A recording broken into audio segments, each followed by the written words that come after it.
श्री स्वामी समर्थ. तुम्हा सर्वांचं माझ्या चॅनलमध्ये मनापासून स्वागत आहे. तर वसुबारस हा दिवाळीचा पहिला दिवस असतो. या दिवशी गायीची तिच्या वस्त्रासह पूजा केली जाते. आपल्या मुलाबाळांना चांगले आरोग्य मिळावं, त्यांच्या आयुष्यामध्ये भरभरून सुख लाभावं म्हणून प्रत्येक महिलेने ही पूजा करायची आहे. गायीच्या पावलांवर पाणी टाकून हळद कुंकू फुले अक्षदा अर्पण करून पंचोपचार पूजा करावी, नैवेद्य अर्पण करावा. तर वसुबारस हे 28 ऑक्टोबर 2024 म्हणजे सोमवारी आलेला आहे. दिवाळीचा पहिला दिवस. या दिवसापासून आपण पणत्या लावतो, लाइटिंग, आकाश कंदील लावतो. तर वसुबारस का साजरी करतात? तर आपल्या मुलांना चांगले आरोग्य मिळावं, सुख लाभावं म्हणून वसुबारस ही पूजा प्रत्येक महिला त्यांच्या मुलाबाळांसाठी करत असते. आणि जर तुम्ही आतापर्यंत केली नसेल तर नक्कीच करा. तर वसुबारसची पूजा कशी करायची आहे, नैवेद्य काय दाखवायचं, तसेच या दिवशी काय चुका आपल्याला करायच्या नाही आहे आणि वसुबारसची कथा काय आहे, तर याविषयी संपूर्ण माहिती मी तुम्हाला आजच्या व्हिडिओमध्ये सांगणार आहे. व्हिडिओ पूर्ण बघा जेणेकरून तुम्हाला संपूर्ण माहिती मिळेल. जर तुम्ही चॅनलवर नवीन असाल तर चॅनलला सबस्क्राईब करायला मात्र विसरू नका आणि व्हिडिओला लाईक करायला मात्र विसरू नका. तर बघा, वसुबारसच्या दिवशी आपल्याला गायीची तिच्या वस्त्रासह पूजा करायची असते. गाय आणि वासरू दोघांची मिळून आपल्याला पूजा करायची असते. आपल्या मुलाबाळांना चांगलं आरोग्य मिळावं, सुख लाभावं, सगळ्या आई आपल्या मुलांसाठी हे व्रत करत असतात. या दिवशी तुम्हाला तुमच्या जवळ जर गायीचा गोठा असेल तर तिथे जाऊन सुद्धा तुम्हाला पूजा करायची आहे. तिथे जाऊन तुम्हाला गायीच्या पायांवर अगोदर पाणी टाकून मग पूजा करायची आहे. तसेच घरी सुद्धा आपल्याला गाय वासराची पूजा मांडणी करायची आहे. तर पूजा तुम्ही तुमच्या देवघरात सुद्धा मांडू शकतात. फक्त तुम्ही गाय वासराची जी मूर्ती असते तिची सुद्धा पूजा करू शकतात किंवा मग तुम्ही वेगळी मांडणी मांडून गणपती बाप्पांची तसेच बाळकृष्णांची सुद्धा तुम्ही मूर्ती ठेवून अभिषेक करून त्यांची सुद्धा पूजा करू शकतात. अशा प्रकारे तुम्हाला एकदम साध्या आणि सोप्या पद्धतीने मांडणी करायची आहे. यानंतर जर तुमच्याकडे जर मूर्ती नसेल तर तुम्हाला आवर्जून या वर्षी मूर्ती घ्यायची आहे. आता ती मूर्ती कुठलीही तुम्ही घेऊ शकतात. पितळाची घ्या, मातीची घ्या किंवा मग चांदीची घ्या. जी तुमच्याकडे मूर्ती असेल त्याची तुम्हाला पूजा करायची आहे. जर तुमच्याकडे नसेल तर तुम्ही आवर्जून या वर्षी आणून घ्या. आपल्या देवघरामध्ये गाय वासराची मूर्ती असणं हे खूप महत्त्वाचं असते, कारण आपल्याकडनं रोज गाय माताची पूजा केली जाणार नाही. यासाठीच आपल्याला अशी मूर्ती आपल्याला देवघरामध्ये ठेवायची आहे. आपल्या देवघरामध्ये त्याची स्थापना करायची आहे. आता ज्यांना नवीन मूर्ती आणायची असेल त्यावरती तुम्हाला 16 वेळा श्री सुक्ताचे पठण करून अभिषेक करायचे आहे. त्यानंतर आपल्या देवघरामध्ये ठेवायचे आहे.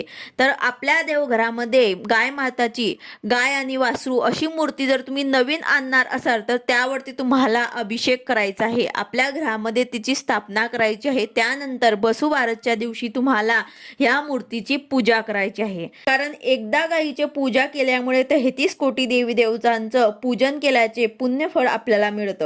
म्हणून आपल्याला गायीची पूजा करायची आहे.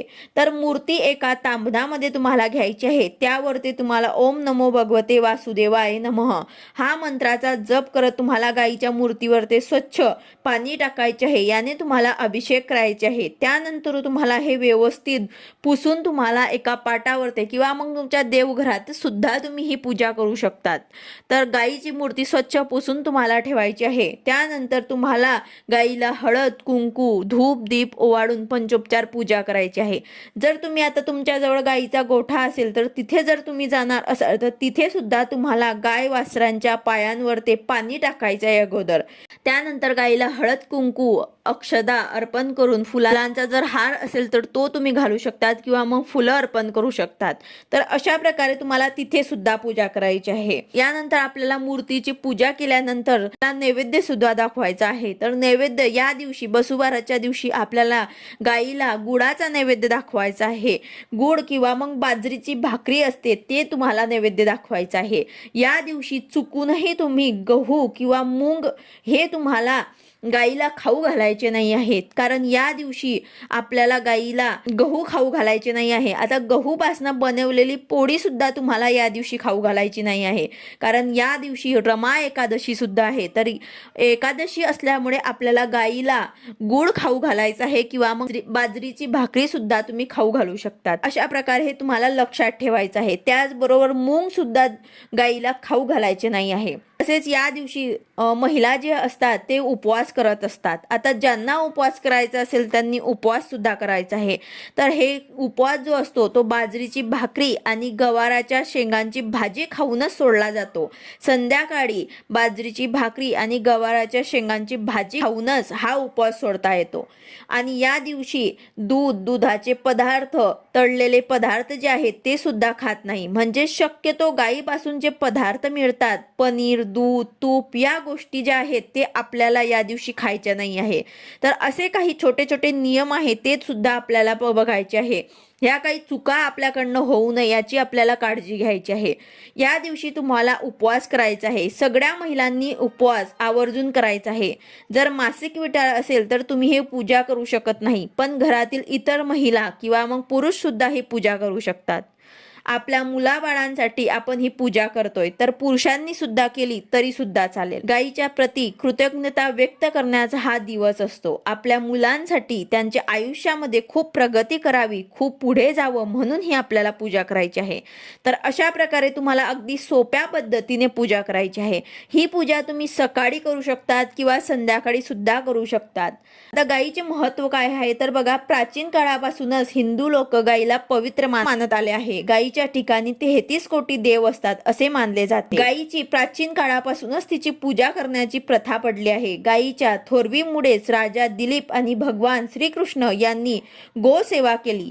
श्रीकृष्णाने तर स्वतःला गोपाल म्हणून घेतले. आपण अनेक प्रसंगी दान करीत असतो, त्यांना त्यात गोदान हे सर्वश्रेष्ठ दान मानले जाते. त्यांच्या घरी गाय तेथे विठ्ठलाचे पाय असे संत तुकाराम महाराजांनी म्हटले आहे. पंचगव्य सुद्धा गायीपासून तयार केलेलं आहे. पंच म्हणजे 5 गव्य म्हणजेच गाय. पंचगव्य म्हणजेच गायीपासून मिळणाऱ्या 5 वस्तू. त्यात गायीचे दूध, दही, तूप, शेण, गोमूत्र मिळूनच पंचगव्य बनवले जातं. गव्याने आंघोळ करणं खूप महत्वाचं आहे. तसेच घरात लक्ष्मीचे आगमन व्हावे या हेतूने या दिवशी सवत्स धेनूची पूजा करतात. वसू म्हणजे द्रव्य, त्यासाठीच असलेले बारस म्हणजे द्वादशी. पुष्कळ ठिकाणी स्त्रिया या दिवशी उपवास करतात. ज्यांच्याकडे घरी गुरे आहेत त्यांच्याकडे या दिवशी पुरणाचा नैवेद्य स्वयंपाक करतात. तसेच या दिवसाची कथा काय सांगितलेली आहे तर बघा, एक नगर होते. तिथे एक वृद्ध महिला राहत होती. तिला एक सून होती.